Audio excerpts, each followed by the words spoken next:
Shark ট্যাঙ্কে তো অনেককেই পিছে দিতে দেখা যায় তাই না? কিন্তু আজ ভূমিকাটা একটু পাল্টে গেছে। কাল যিনি বিচারকের আসনে ছিলেন, আজ তিনি আপনার সামনে তার কোম্পানির জন্য ফান্ড চাইতে এসেছেন। হ্যাঁ, একদম ঠিক ধরেছেন। আজ আমরা কথা বলছি লেন্সকার্ট আর তার আসন্ন আইপিও নিয়ে, যার প্রতিষ্ঠাতা পিয়ুষ বানসালকে আমরা সবাই টিভিতে একজন শার্ক হিসেবেই চিনি। কিন্তু আজ খেলাটা উল্টো। আজ শার্ক আপনি, আর লেন্সকার্ট আপনার কাছে বিনিয়োগ চাইছে। তো আপনাকেই সিদ্ধান্ত নিতে হবে আপনি এই কোম্পানিতে বিনিয়োগ করবেন কিনা। চলুন এই আইপিওটা আগাগোড়া বিশ্লেষণ করে দেখা যাক। তো পিচটা শুরু করা যাক। একজন বিনিয়োগকারী হিসেবে আমাদের সবার আগে যেটা বুঝতে হবে সেটা হলো কোম্পানির বিজনেস মডেল। লেন্সকার্টের সাফল্যের রহস্যটা কি? ওরা বাজারে নিজেদের জায়গাটা কিভাবে তৈরি করল? চলুন দেখে নেই। কোম্পানির পথ চলা শুরু হয়েছিল ২০০৮ সালে। শুরুর দিকে কিছু প্রতিযোগী থাকলেও সময়ের সাথে সাথে লেন্সকার্ট কিন্তু সবাইকে পেছনে ফেলে দিয়েছে। আর আজ ভারতের অনলাইন চশমার বাজারে তাদের প্রায় একচেটিয়া রাজত্ব চলছে বললেই চলে। আচ্ছা, ওদের এই সাফল্যের পেছনে সবচেয়ে বড় কারণগুলোর একটা হলো ওদের ভার্টিক্যালি ইন্টিগ্রেটেড মডেল। মানেটা কি? খুব সহজ। দেখুন, সাধারণ চশমার দোকানে চশমা তৈরি হয় এক জায়গায়, ডিস্ট্রিবিউটর থাকে আরেকজন, আর দোকানদার থাকে আলাদা।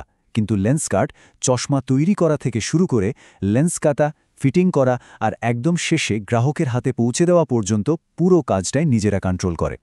আর এই পুরো সিস্টেমটা নিজের হাতে রাখার ফলে কি হয় জানেন? ওদের খরচ কমে যায়। কতটা? ওদের প্রতিযোগীদের থেকে প্রায় ৩৫% কম। ভাবুন একবার, এটা ব্যবসায় কত বড় একটা সুবিধার জায়গা তৈরি করে দেয়। শুধু অনলাইনে নয় কিন্তু, অফলাইনেও লেন্সকার্টের উপস্থিতি চোখে পড়ার মতো। সারা ভারতে ওদের প্রায় ২,০০০-এর কাছাকাছি স্টোর আছে। আর শুধু ভারতেই আটকে নেই ওরা, বিদেশেও যেমন জাপান, থাইল্যান্ড, ইউএইতে ওদের প্রায় ৬৫০-র বেশি স্টোর রয়েছে। আর সবচেয়ে অবাক করার মতো তথ্য হলো ওদের স্টোর খোলার মডেলটা দারুণ কার্যকর। একটা নতুন স্টোর খুলতে যে টাকাটা বিনিয়োগ করা হয়, সেটা মেট্রো শহর হোক বা ছোট শহর, মাত্র ১০ মাসের মধ্যেই নাকি উঠে আসে। তার মানে বুঝতেই পারছেন ওদের ব্যবসাটা কতটা স্থিতিশীল আর দ্রুত ছড়ানোর জন্য তৈরি। দেখুন, আমরা সাধারণত দেখি উবার বা অ্যামাজনের মতো আমেরিকান কোম্পানিগুলো সারা বিশ্বে ছড়িয়ে পড়ছে। কিন্তু একটা ভারতীয় কনজিউমার ব্র্যান্ড যে ভারতের বাইরেও এত দ্রুত ব্যবসা বাড়াচ্ছে, এটা কিন্তু খুব কমই দেখা যায়। লেন্সকার্ট সেই বিরল উদাহরণগুলোর মধ্যে একটা। এটা সত্যি একটা গর্বের মুহূর্ত। আর এই আন্তর্জাতিক ব্যবসাটা কিন্তু শুধু নাম কাওয়াস্তে নয়। এই চার্টটা দেখলেই বুঝবেন, ওদের মোট অপারেটিং রেভিনিউর প্রায় ৪০%ই আসছে আন্তর্জাতিক বাজার থেকে। তার মানে বিদেশি বাজারগুলো এখন ওদের ব্যবসার একটা প্রধান স্তম্ভ হয়ে উঠেছে। বেশ, বিজনেস মডেল তো খুবই শক্তিশালী মনে হচ্ছে, কিন্তু দিনের শেষে আসল কথা বলে সংখ্যা, তাই না? চলুন এবার কোম্পানির আর্থিক দিকটা একটু খুঁটিয়ে দেখা যাক।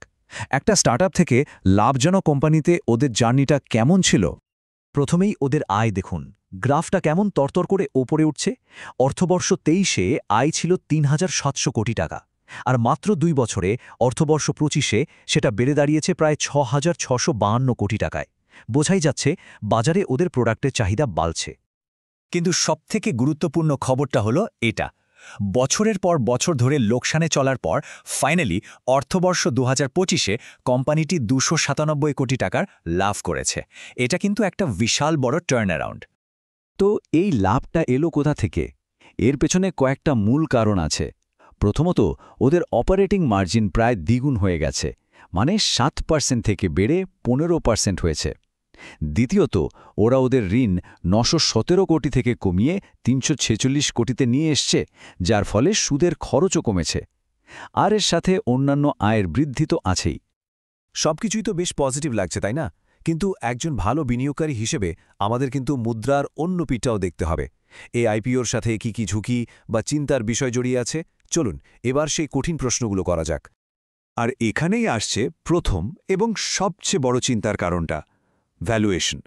বর্তমান লাভের নিরিখে এর প্রাইস টু আর্নিংস বা পিই রেশিও হল প্রায় ৮৮৪। সোজা কথায় এটা খুবই বেশি, যা ইঙ্গিত দিচ্ছে যে স্টকটি হয়তো অত্যন্ত দামি।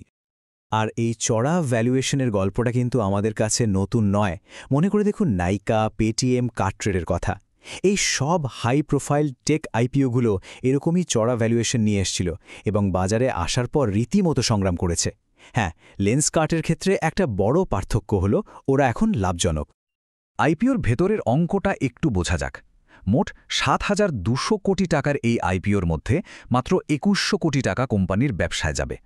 বাকি প্রায় ৫,০০০ কোটি টাকা বর্তমান প্রমোটররা তাদের শেয়ার বিক্রি করে তুলে নেবেন। আর আইপিওর পরে কোম্পানির মোট বাজার মূল্য দাঁড়াবে প্রায় ৭০,০০০ কোটি টাকা।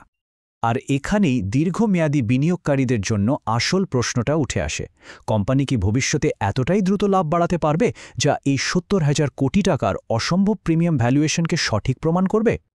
তাহলে আমরা পিচ শুনলাম, কোম্পানির শক্তি বুঝলাম, আবার কঠিন প্রশ্নগুলোও দেখলাম।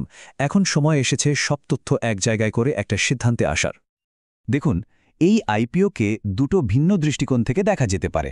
এক, যারা শুধু স্বল্পমেয়াদী লাভের জন্য, মানে লিস্টিং গেনের জন্য আবেদন করতে চান, তাদের জন্য গ্রে মার্কেট প্রিমিয়াম বা জিএমপি আর সাবস্ক্রিপশনের চাহিদাটা গুরুত্বপূর্ণ।